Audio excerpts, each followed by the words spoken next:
the green room is a blast. It really is, and there's a relaxed comfort, and look, I'm acting with people who I don't just love, I admire them so much that they put you at ease so that when you do step on set, they have open embraces for you to do your best. And that is a wonderful place to be, because I'm acting a scene with Steve Martin and Eugene Levy, and they're heroes of mine from a really early age of my career. I looked at them, and you lie in bed and think, oh, wouldn't it be great, wouldn't it be great? And then all of a sudden one day, it's great. And you can't believe it. And it's shocking. And Richard's been around a long time.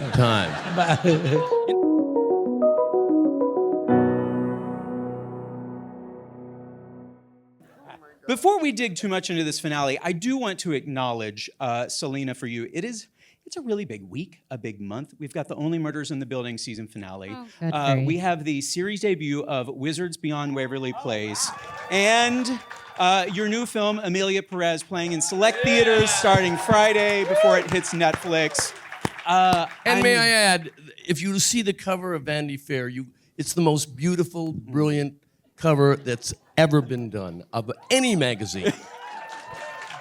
Well, I don't know about any magazine, but... All right, well, thanks. That wasn't awkward. And if you take a bus at 79th and Broadway, you're 7 feet tall. Oh, wow. Yes. You are. Well, Yes, there you are. she melted a little bit. We got her back. What's this moment mean for you right now? Everything going on? Well, this is my home. You know, this is where I love to just be with my people. And to be honest, it's an escape, and it's real people that care about me and love me, and there's nothing like an Only Murders set. We definitely have created such a beautiful environment with everybody here, and I'm just so grateful that that's what we represent at the end of the day. And I think everyone here feels that on screen. So, well, here, as it pertains to Only Murders, here's where I want to start. We got to talk about that finale, of course. We got confirmation about what we suspected in the penultimate, though. Who knows? That could have been a red herring as well. But we know who Saz's killer is. During production on previous seasons, it's my understanding that the killer's identity has typically been kept under wraps. How did this season go in terms of that? And did you guys have theories amongst yourselves? Well, you really didn't want to know. I definitely, Yeah. I just think it's actually fun, and to figure it out, I love not knowing. Plus, I don't trust myself. I would tell everyone. So it makes it more of a ride for me, I guess. I thought it was Steve for a long time. Well, given what he's writing, it could have. Yeah, I know. No, listen, but we didn't know for a long time. Well, I didn't anyway. Did you know, John? No, yeah. I mean, so you start the season knowing. We have to, day one, we know who did it. And so then we work backwards, Gotcha. writing it. So we have to know every little detail you saw tonight on day one before we can even start working on the first episode of a season. Yeah. So it was, and then we twist our way to it as best we can. With lots of twists along the way, for sure. Jane, Saz has become such a fan favorite on this show. It's such a beloved character. What was your reaction upon learning what was going to be her fate in the season 3 finale? And beyond that, just even all of the great stuff we learned about her backstory. Granted, it's all after you're gone, but great stuff. I was delighted to be told that I was going to be the murder victim. And I think you told me like right at the end of the last season. And I was thrilled. And yeah, it was just I was really terrified to mention that. It's not an easy thing to say, Yeah, he kind of came in. We're not on set. Oh, you're only on set usually if you're directing. But I saw you come in and you locked eyes with me, and you're like, and I thought, oh, I'm fired? I'm not coming back? He said, no, we're killing you. Oh, I was so happy. Yeah, and which means, because I'm usually in like 2 or 3 episodes in the season, which means I got in to be half of the episodes, and I knew that even when I wasn't in the episode, they would be talking about me. Which is always great. So actors do have a narcissism about them. Indeed. Is that right? Yeah. Yeah. I've Indeed. read that. Discovering new things all the time. Yeah. Well, so much of this, the early part of this season, the action has moved right here to Los Angeles. John, where did you get the idea for that to center the story, at least the beginning of it, around Hollywood? I just missed home. No, that's not true. But no, This was like a really earnest, sweet answer. We were like, oh, we all. okay. I mean, I was nervous about doing that, and I think it got out that in some way that the whole season was going to be in Los Angeles for a second, and I thought, oh no, we're a New York show. But it was sweet, I think, to start in L.A. Everyone gathered at Paramount on that first morning of shooting, and it was like a bit of a new crew with LA people and everything, and then some from New York had come as well, and I think all of us were like, oh my God, we're outside and it's not freezing, and it was all very sweet to start, but knowing we were only shooting for 3 days, and then back to New York we went, but it was a nice way to kick it off. A little short time. Marty and Selena, what excited you most about getting out of the Arconian for a bit, and what did you enjoy about how that perhaps altered the dynamic between Charles and Mabel and Oliver? Well, first of all, I live in L.A., so that was exciting. And then I kept thinking that the fourth season of I Love Lucy went to Hollywood, so that certainly worked out for them. So how bad could it be, You meet William Holden. Yeah, you were looking forward to lighting Steve's nose on fire or something. Right. Okay. Shoo over my head. For me, I was really stoked. I was bummed that I couldn't be here longer. I love LA, but it's honestly a joy to have a show that New York is one of our characters in the show. So. Richard, you are one of the many great newbies to this season. This list, I've got to go through it here. Eva Longoria, Eugene Levy, Zach Galifianakis, Kumail Nanjiani, Molly Shannon, Daphne Rubin Vega, just to name a few. So many greats. But what are Paul Rudd. And Paul Rudd. Paul Rudd again, yeah, yes. Crazy. Crazy. Right. What he did. It was nuts. Right. Well, how were you introduced to the project? Who or what got you on board? Dan Fogelman, I play golf with him, and he said, we're writing a part for you. And as I said earlier to Marty, anybody who says that in Hollywood, it's guaranteed not to come true. The minute they say, oh, we got you in mind, we got a part. Until I wrapped episode 9, I did not think it would happen. Dan Fogelman's a liar. No, it came true. And of course, living in New York and talking the way I do, people say, why aren't you on the show? And you go, I don't know, I'm not on the show. What are you talking about? And this year it happened. It just happened. So that's how it was. Can I just say this, that like in the writer's room, and I hope this is okay, I'm jumping in. By the way, thank you for being here, everyone. It's so Yes. nice to have a crowd Yes, like thank this. you. It really is. All you Dodgers fans, It is. thank It's you. so sweet. Yeah. I hope you guys liked it. Yes, exactly. Yes. Giving it, bringing it. But no, Richard was in the writer's room, and I think there's some writers here, but it was one of those things that before we even started, it was like, well, character will be played by Richard Kind. And we had no discussions with Richard Kind or anything. We just started writing. I got into a very normal pattern of speaking in my mind like Richard Kind, just as we were pitching ideas for this character. So we were hooked in, and if he didn't do it, we would have been really, really messed up. Nice. But it was only Richard. Have any of the rest of you, quote unquote, booked a job from like being on the golf course with someone, anything like equivalent like that? Just a random conversation? Mine had nothing to do with golf. It's just he happened to be there and said it. By the way, can I say, everything that is on my person was from the show. Oh, really?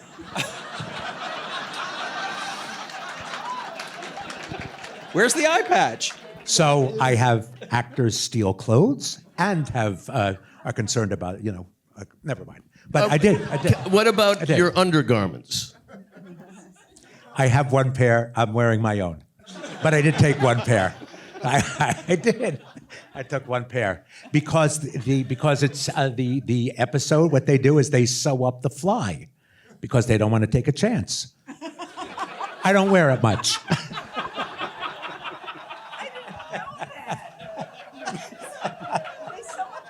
Just these are showbiz things. I didn't know that either. I will tell you though, shooting this show, Selena loves to laugh. She would laugh on the set. And in fact, in episode 7, she is laughing at Molly Shannon. She has to turn her back. Okay. Richard Kind made her laugh every time Like no one he else. moved an eyebrow. Yeah. No, it's so sweet because half the time I don't know what you're talking about. But I'm so earnest about it. You're just so sweet, and you just it's such a good feeling. I'm glad you brought that up about Molly Shannon because I got a string of TikToks, people pointing out, like, is Selena laughing right there at Molly Shannon? Like she's turning her head. There wasn't to one not take ruin a they take. could use that she wasn't laughing. Because Molly changed every take was different. Brilliant.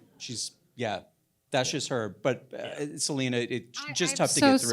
I'm sorry. I feel like I let the show down by having it, but I tried. I turned my back as much as I can, and in some way, how could you not? It And when was she came and just- said, "This is bullshit," Or when she farted at Meryl. I know. I was like, who does that? It's so good. Where is she? I don't She know. It's kissed you. I think she was. Yeah, she's in New York. Maybe I think she was texting me earlier. But it is true that whole thing with Molly. That was that whole show, that episode. We were all walking around looking at each other in that home. That safe house, which was anything but. But looking at that collection of people that whole time we were shooting it, and then watching. I described it as a majestic brawl between Meryl Streep and Melissa McCarthy. And all of the people around the perimeter of that, I was just like, I'm in an Al Hirschfeld drawing here. Like, this is like an unbelievable collection. And we all kind of recognized it was a rare moment of comedy greats all in one room. And Melissa McCarthy has now gone on record, but was she joking or true that all the stunts, they did all that themselves, they figured it out, they went for it? We had planned something, and the stunt coordinator, Chris Barnes, had done this thing with stunt women, and it seemed very big and technical, and Meryl and Melissa both watched the version of that, and they eyed each other, and they just went, yeah, we got something more in mind. We want to go a little deeper. And they kind of kicked us all out, and when I saw Melissa shoving Meryl Streep over that couch on her neck, I thought, I can't watch it. And they just took it over and did exactly as they did, and it is all them. There may be one shot off on the side of a stunt woman, but outside of that, they just went at it. And I think, Melissa has said she's, Meryl moves like a bobcat. So that's what she's referred to. Yeah. It's a GD Bobcat, I do believe, is what she said. But yes, nonetheless. Yeah. But sorry, I don't mean to put you on the spot. Or do you break the most, or do you get the guys like who? She's so good. No, I mean, out of everyone, I probably am. No. I don't know. It doesn't matter. Amazing in between them. We can do more takes. I know, but it's incredible. I'm always like watching you in the center of it because I think that's that magic that happens between the three of them. Yep. And it's always this look and this glance and everything else you're doing while they're being ridiculous. Well, And that's what sometimes I I'm love. just tired of it. So half the time I'm just like, all right, they're doing it again. There's another bit being written in their head. No, I get to be a front row, audience to their brilliance, and it's honestly so much fun. Well, with those, a lot of those names that we were talking about earlier, and of course, Melissa McCarthy, Molly, Eva, Zach, Eugene, as the seasons go on, the star power, the names just keep getting bigger and bigger. What's that like for those of you on the inside when you're hearing from John, like, holy cow?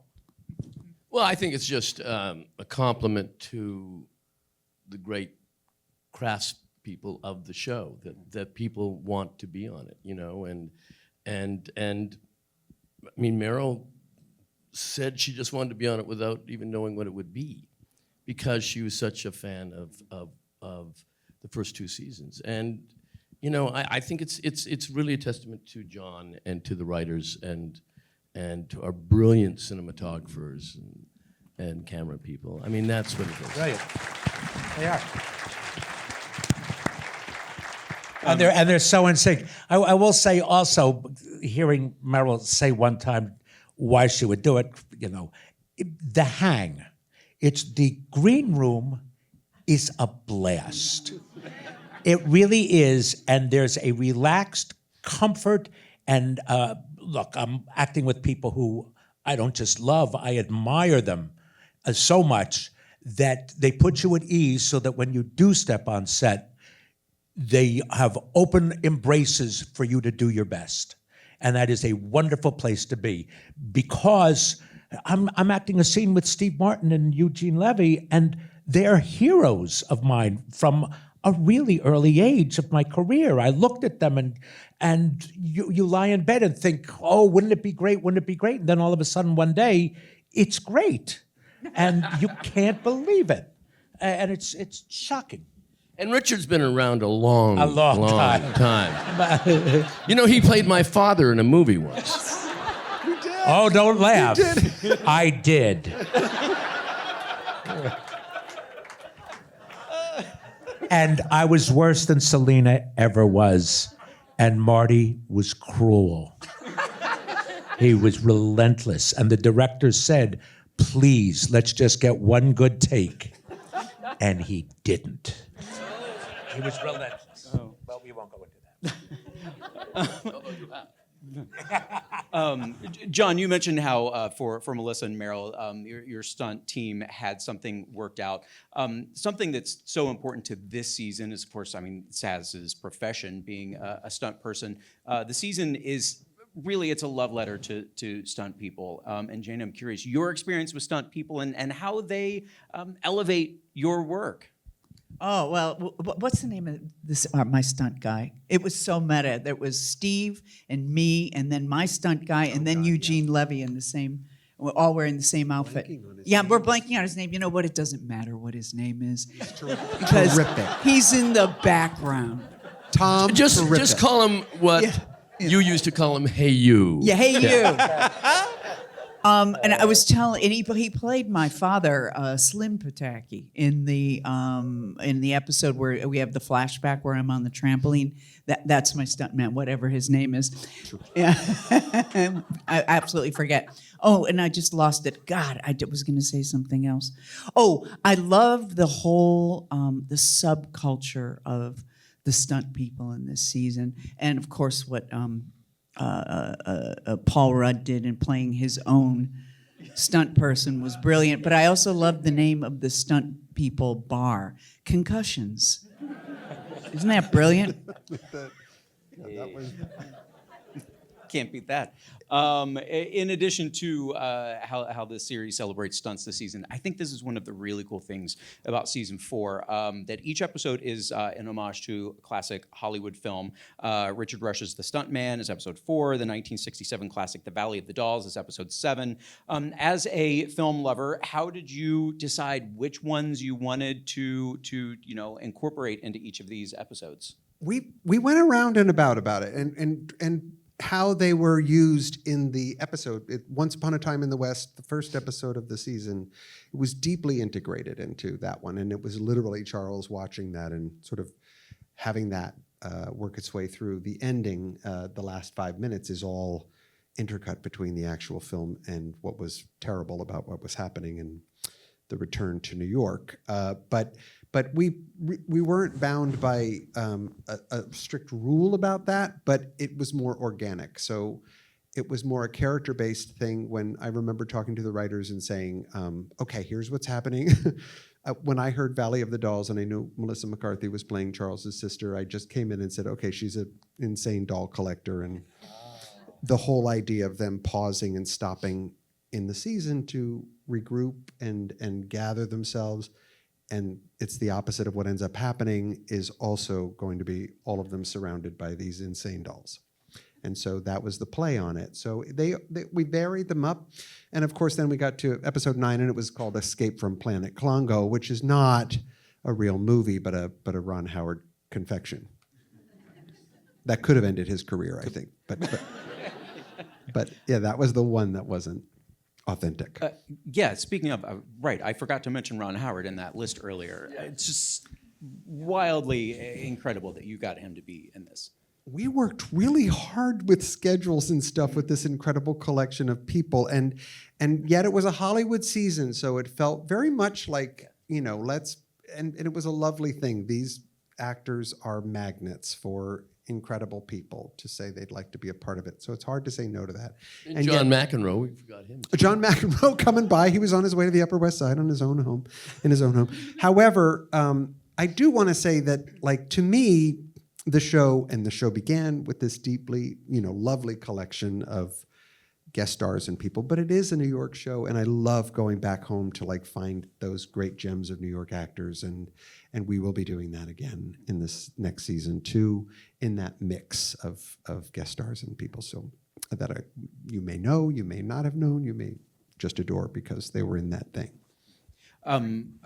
Before I move on, I'm curious if there were any films that you were hoping to pay tribute to, but it just didn't work out, but like one that you really are sad didn't happen. Well, there was one moment when episode 8 was going to be called Gangs of New York, and I was sad not to have a Scorsese film in a New York show referenced, but when we got down to that one and the writing of that as well, the thematics of that episode felt Hitchcockian to me, and Lifeboat, the idea that, an affordable apartment in New York is like a lifeboat, felt right. So we switched that one. Do you plan on having a theme like this one for season 5? Oh, spoilers. Oh, would that be a spoiler? No. Yeah, well, sure. It helps me, this whole show is built in a sort of true crime podcast style. So each episode is from a different narration, a different perspective in sorts. And so it helps me tremendously with this incredible writing group of this talented group of people who are writing this show with me. It's helps to have an umbrella of a theme, and it helps to be really specific about it. We're going into a whole new world in New York. But more than anything, as a spoiler, I would say, is that we're pulling from the headlines in New York today in a way that we haven't quite yet. So in its classic meets modern way, we're doing that in a big way this season upcoming. What, Trump at Madison Square Garden? Yeah, right at it. Right at it. We were there shooting just the background of that over the weekend. Right. Murders in a different kind of building. Well, thanks for coming, everybody. Wow.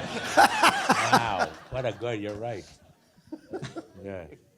I have to talk about the ledge scene, which felt so classic comedy. You look like you were having so much fun with that sequence in particular. Well, it was just, yeah. I mean, Steve and I, have done many things together, and so we work together so kind of without even thinking what should be done, and as you can tell from some of the product we've done, but really, there's such an ease for me working with Steve, and he's so brilliant, in everything he does. So he it's like playing tennis with a great tennis player. Would you say there's a precision in the way you guys work, or are you actually pretty loose? I don't know. What do you think, John? I'm probably looser, and he's more precise. Very tight. No, of course, very loose. No, really. I mean, it's kept me out of the big money. Yeah. I was just talking about this earlier to someone today, and it's the thing that has been the constant from day one and through with all three and everyone on this stage. It feels like everyone walks on that set and you feel the energy of the incredible talent there. But really, with the three of you, they come and spot on. There's not a moment late for anyone here.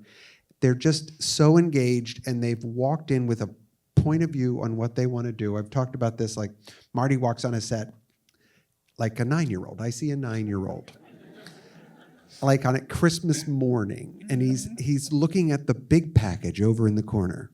And that's a little comedic set piece he's got to do today, or a joke, or a little monologue that he's got his eye on, and he's been thinking of for days and days.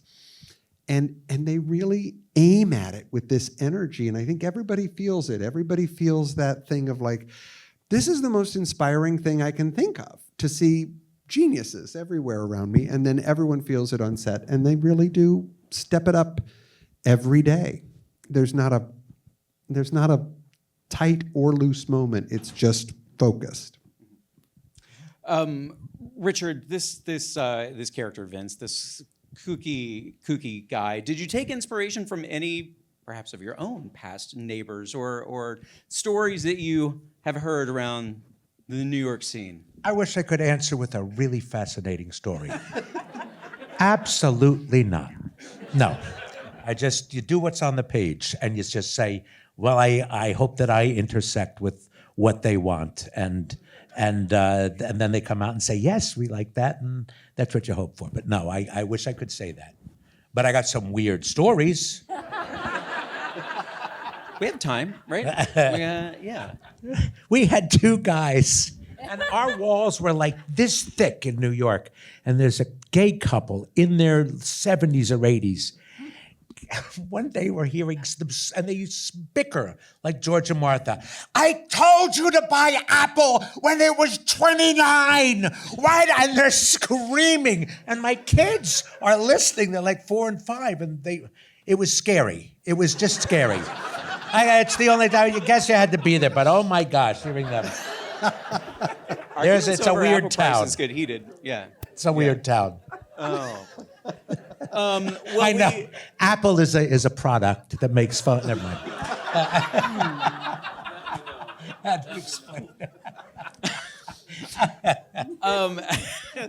As we start to wrap up here, you gave a little bit of a tease of season 5, but I gotta say, like, poor Lester, like not who I expected was going to be our next victim. Sorry. Breaking that news to Teddy was, I'm sure, just as devastating. Can I just say, first of all, that Jane Lynch in this season, and in this particular episode you've seen tonight, there's just something about, again, like what you were saying about these actors and what inspires, and the alchemy, the little creative mix between Steve Martin and Jane Lynch across this season was profound, and it was built specifically by them in that ease and elegance that I think they pull off like nobody's business, and you really feel them.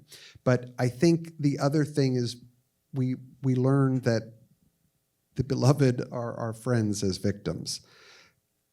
You have a certain element of understanding them, and yet we get the chance as writers to reframe them, to deepen their story, to understand them. I very much like these stories to be told with both victim and perpetrator, to have humanity behind all of it, and to have at least an understanding. So it felt to me like the doorman, the classic old school doorman of New York City, felt like an opportunity for us. And unfortunately, I usually get the chance to say, are you okay if we kill you? In conversation, and I saw Teddy in the hallway one day, and I didn't realize he'd been sent the script the day before, and he said, John, I read 10. And I said, oh no, Teddy, you did? And he said, yeah, I burst into tears. And I said, oh no. And he said, but I was also joyful. And I was like, okay, because Teddy, that will mean good things, and God knows, I mean, dead or alive, in prison or out, you're going to be in the show potentially some way or other in our world. But Yeah, Right, we'll have a harkens whole back other- to the beginning of saying you may not be in it, but you're talked about. And you'd be surprised how often people remember you with, you had 3 lines, but you've talked about throughout, that they keep that in their head. Yeah, I think that's part of the beauty of this show is even in these deaths, the way it celebrates the lives and how we're exploring grief through the laughs with all of them. And this season, of course, getting to celebrate love a bit with Loretta and Oliver. So it's such a fun season and cannot wait to see what you guys do for season 5. Do you know, like, are we allowed to say, do you know when you go into production? Can we say? I think we can say that. Yeah. Yeah, go ahead. Yeah, I love it. Do you know? Drum roll. Do you know when we are? I don't even know when we started. Selena, Is it in Selena's March? thinking she's on her way to another Q&A down the street for No. Emilia Pérez, and I'm But like, is oh my- it March? It is March. Yeah. See, March. No, I mean I'm thinking. I I don't know a can't do date March. though. I'm Yeah. sorry. Yeah, no, I think it's right at the top of March, and then we go through the same exact schedule as Great, last I'm time through excited. June. Look out for us. I'm in New ready York to if be you see us on home the- for a while. Yeah, no, it's fun. It's fun. Honestly, November starts this week, so March will be here before you know it. Thank you all so much for being here, and thanks so much to all of you for coming out.